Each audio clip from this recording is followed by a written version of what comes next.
La réunion du Bureau national du Parti pour la Concorde et l'Action politique PCAP se tient quelques jours seulement après la relance des activités de cette formation politique du centre. Les travaux irrelatifs ont été placés sous la supervision de M. Alexis Ndinga, président national du PCAP, en présence du premier vice-président Marcel Odzébé et du secrétaire général Éric Balou.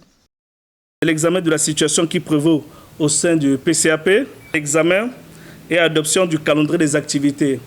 Vous savez tous que nous avons lancé des activités.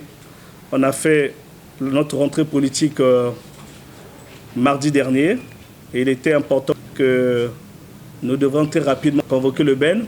Ensuite, dans les meilleurs délais, de convoquer le bureau politique. Et le bureau politique mettra en place une équipe pour préparer le CC courant le mois de janvier et qu'on accompagne donc les CC, que nous puissions avoir un congrès extraordinaire très rapidement avant fin avril. Après examen et adoption de l'ordre du jour, les membres du bureau national ont planché sur la situation post-électorale qui prévaut au niveau du parti. Nous avons pensé que nous devons trouver une solution apaisée.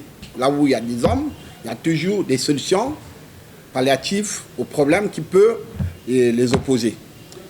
Mais tout s'est passé dans un climat de camaraderie. Et c'est ce qui nous réjouit d'ailleurs. Au terme des travaux, les membres du bureau national ont élaboré un chronogramme d'activité. De même, il faut noter qu'à la demande de certains camarades, pour traiter les questions sur le climat post-électoral au sein du parti, le président Alexis Ndinga a accepté exceptionnellement d'élargir la commission de contrôle et de vérification aux deux autres membres du BEN qui sont Gaston Lebiki et Steve Bagne. Donc d'ici peu, nous irons à la réunion du bureau politique de notre parti qui va se tenir à Brazzaville.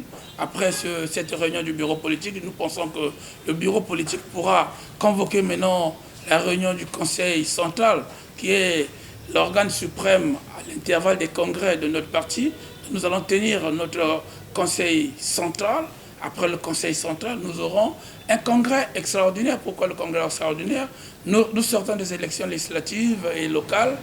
Nous préparons également les élections sénatoriales 2023. Donc il y a eu des décédés au sein du parti, il y a eu des démissions. Donc nous devons voir lesquels qui sont partis. Il y a eu de nouveaux cadres qui sont arrivés au sein du parti. Donc nous devons tout faire pour avoir de la place pour tout le monde pour servir le parti. Donc voilà pourquoi le congrès extraordinaire s'impose afin de redynamiser et restructurer les instances de notre parti. Donc voilà un peu, d'une manière un peu générale, les points essentiels que nous avions pu retenir lors de notre réunion de ce jour. Précisons que le Parti pour la Concorde et l'Action politique est en alliance avec la majorité présidentielle.